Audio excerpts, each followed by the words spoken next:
Vous êtes sur RTL. .fr. RTL Matin. Avec Julien Cellier.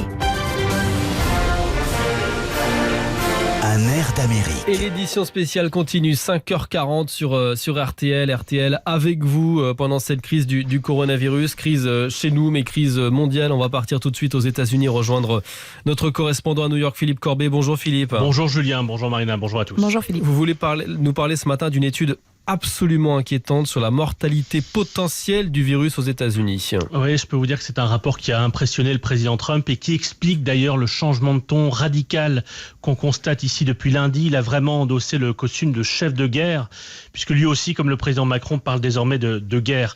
Depuis qu'il est président, on ne l'avait jamais vu avec un ton aussi grave.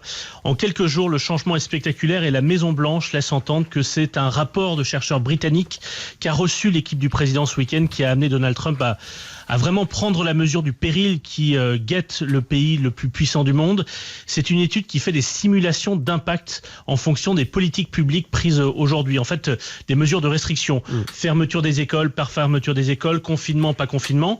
Alors je préfère vous prévenir, ce que je vais vous dire est un scénario catastrophe, c'est-à-dire le grand pic de la courbe, si vous avez vu ce graphique ces derniers jours, et c'est dans l'hypothèse où aucune restriction de regroupement n'est prise, mais des restrictions de regroupement ont été prises.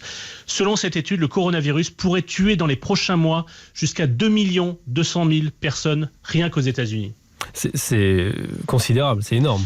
Oui, et pour vous donner un ordre d'idée, l'étude est aussi menée pour le Royaume-Uni, qui a une population à peu près équivalente à la France. Et là encore, dans le scénario du pire, avec les mêmes restrictions que j'évoquais, dans le scénario du pire, plus d'1 demi-million de personnes pourraient mourir.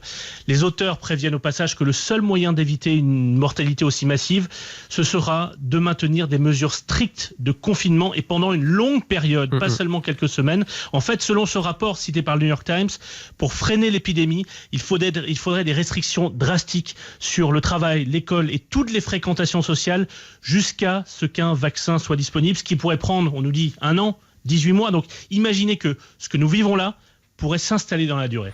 Ça veut dire aussi que les systèmes de santé ils vont être submergés, particulièrement aux États-Unis. Oui, c'est pour ça que le gouverneur de l'État de New York ici appelle à l'aide avec gravité l'État fédéral et donc Donald Trump. C'est ici à New York que semble être le foyer de contamination le plus actif et le plus dangereux.